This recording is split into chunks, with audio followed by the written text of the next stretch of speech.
Hi guys, Justin here. Today I'm going to be taking a look at the Saboteur from Guy with Yo-Yo.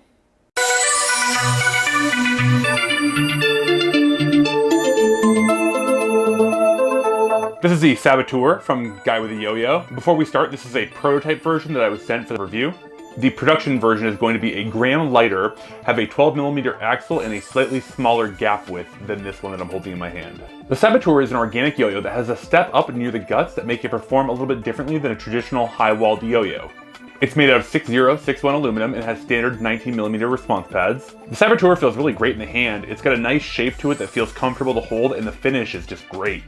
The inner cup has these really cool concentric circles that make it look really aesthetically awesome. I'm going to string this up, take it through a few tricks, and see how it performs. The music you're hearing in the background is by Timid. Check out his SoundCloud in the description below.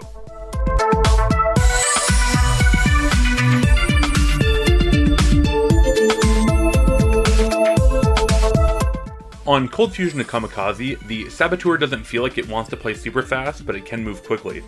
It feels like it's too cool to go fast, like it doesn't need to impress you with speed. Even when I try to give it some moderate speed, it feels more stable than the average organic.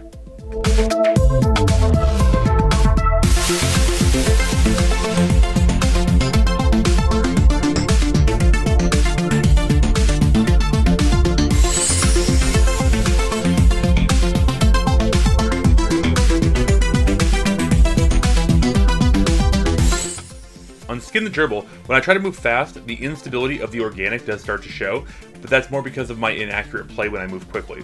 If I slow it down just a bit and don't try to play at maximum speed, I have no issues.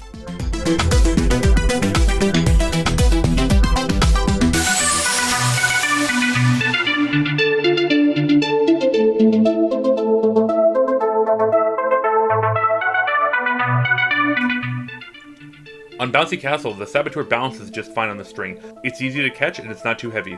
The weight definitely isn't an issue. That said, the production run will be a gram lighter. Even if I don't catch the yo-yo directly in the center, it doesn't lean as much as I would have expected given the shape.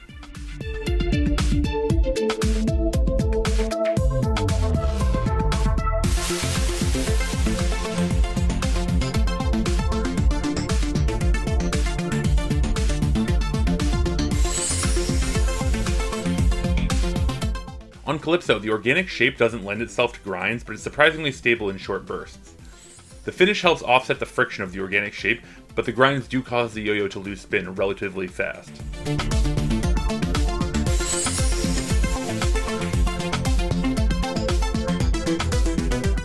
On Fingerspin, the Saboteur does have a Matador spike, but I didn't land on it. Instead, I got inside one of those grooves, and despite the wobbling, I was able to fingerspin with no issue. For horizontal, quick throw and bind, I was able to get it back to my hand, so that's something. If you don't execute pretty close to perfectly, it will fall over, but this yo-yo is clearly not designed for horizontal play. Here are my final thoughts on the Saboteur from Guy with Yo-Yo. Since this is a prototype and I know things change, I'm just going to talk about how it feels overall as opposed to getting too specific. The Saboteur is designed in such a way that the issues with stability that are inherent to most organic yo-yos are mitigated a bit, with these cuts in the catch zone that make it so the string doesn't touch the walls as easily. I found this yo-yo to be pretty movable, and I know that with the decreased weight of the production run, it will probably be even more movable than the version that I have here. But even still, it was a lot of fun, and it was easy to move, easy to play. Organics are not my shape of choice typically, but yo-yos like the Saboteur are changing my mind. It's got a great neat shape, it's comfortable to hold, and it feels great on the string.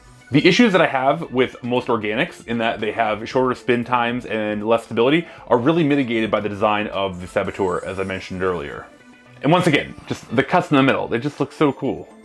I don't even really like organic yo-yos, and I still had a blast with this. I'm super pumped to try out the production run of this. I am really grateful to Guy with the Yo-Yo for sending me this to take a look at, and I think that you're really going to like this yo-yo. Those are my thoughts on the Saboteur from Guy with the Yo-Yo. Thanks for watching, see you next time.